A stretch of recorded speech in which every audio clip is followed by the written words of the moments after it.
ಶಂಕದ ಹುಳಗಳ ಕಾಟಕ್ಕೆ ತತ್ತರಿಸಿರುವಂತದ್ದು ಬೀದರ್ ಜಿಲ್ಲೆ ಜನ. ಬೆಳಗಾಗುವಷ್ಟರಲ್ಲಿ ಬೆಳೆಗಳನ್ನ ತಿಂದು ಖಾಲಿ ಮಾಡ್ತಾ ಇದ್ದಾವೆ ಹುಳಗಳು. ಮುಂಗಾರಿನಲ್ಲಿ ಬಿತ್ತನೆ ಮಾಡಿದಂತ ಬೆಳೆ ಎಲ್ಲವೂ ಕೂಡ ಶಂಕದ ಹುಳುವಿನ ಪಾಲಾಗಿದೆ. ಶಂಕದ ಹುಳುಗಳ ಬಾಧೆಗೆ ತತ್ತರಿಸಿದ್ದಾರೆ ಬೀದರ್ ಜಿಲ್ಲೆಯ ಜನ.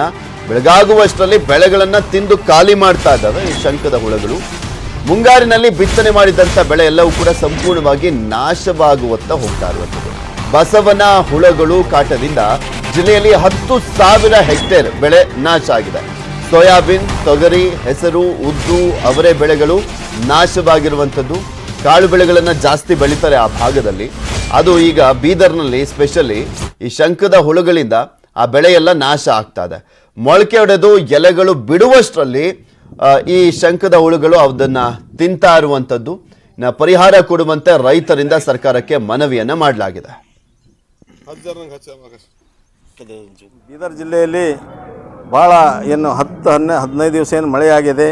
ಈ ಮಳೆಯಲ್ಲಿ ಭಾಳ ರೈತರದಿಂದ ಈ ಬಸವನ ಹುಳು ಏನಂದ್ರಿಂದ ಈ ನಮ್ಗೆ ಬೆಳೆ ಎಲ್ಲ ಪೂರ್ತಿ ನಷ್ಟ ಆಗಿದೆ. ಪೂರ್ತಿ ಹೊಲದಲ್ಲಿ ಅಂದರೆ ಯಾವುದು ಬೆಳೆ ಇಲ್ಲ. ಇವು ಸುಮಾರು 10-12 ಸಾವಿರ ಹೆಕ್ಟೇರ್ ಜಮೀನಿಂದ ಇವತ್ತಿಂದ ನಮ್ಮದು ಪೂರ ಸಂಪೂರ್ಣ ಹಾಳಾಗಿದೆ ಬೀದರ್ ಜಿಲ್ಲೆಯಲ್ಲಿ. ಆದರೆ ಜನಪ್ರತಿನಿಧಿಗಳು ಬರೀ 5,000-6,000 ಅಂದರೆ ಅಧಿಕಾರಿಗಳು ತಪ್ಪು ಇದು ಅಂಕಿಅಂಶವನ್ನು ಕೊಡ್ತಾ ಇದ್ದಾರೆ. ಅದು ಭಾಳ ಇದೆ. ಎಲ್ಲ ತಾಲೂಕಲ್ಲಿ ಬೀದರ್ ಜಿಲ್ಲೆ ಇಡೀ ಸಂಪೂರ್ಣ ಏನಂದರೆ ಇವತ್ತಿಂದ ಬೆಳೆ ಕಂಟಿನ್ಯೂಸ್ ಒಂದು ವಾರ ಮೋಡಕ್ಕೆ ಹೋಗಿದ್ದು ಜಾಸ್ತಿ ಮಳೆ ಬಂದಿದ್ದರಿಂದ ಇವುಗಳ ಕಾಟ ಜಾಸ್ತಿ ಆಗಿದೆ. ಸೊ ಅಗ್ರಿಕಲ್ಚರ್ದವ್ರ ಪ್ರಕಾರ ಈಸಿಯೆಸ್ಟ್ ಮೆಥಡ್ ಅಂದರೆ ಅವನ್ನ ಆರಿಸಿ ತಂದು ತೆಗೆದಿಟ್ಬಿಟ್ರೆ ಸಮಸ್ಯೆ ಕಡಿಮೆ ಆಗ್ತೈತಿ. ಸೊ ಇಲ್ಲ ಅಂತಂದರೆ ಒಂದು ಮೆಟಾಲಿಯನ್ ಅಂತೇಳಿ ಔಷಧಿ ಬರ್ತೈತಿ, ಅದನ್ನು ಹಾಕಿದರೆ ಕಡಿಮೆ ಆಗ್ತೈತೆ ಅಂತ ಹೇಳ್ತಾರೆ.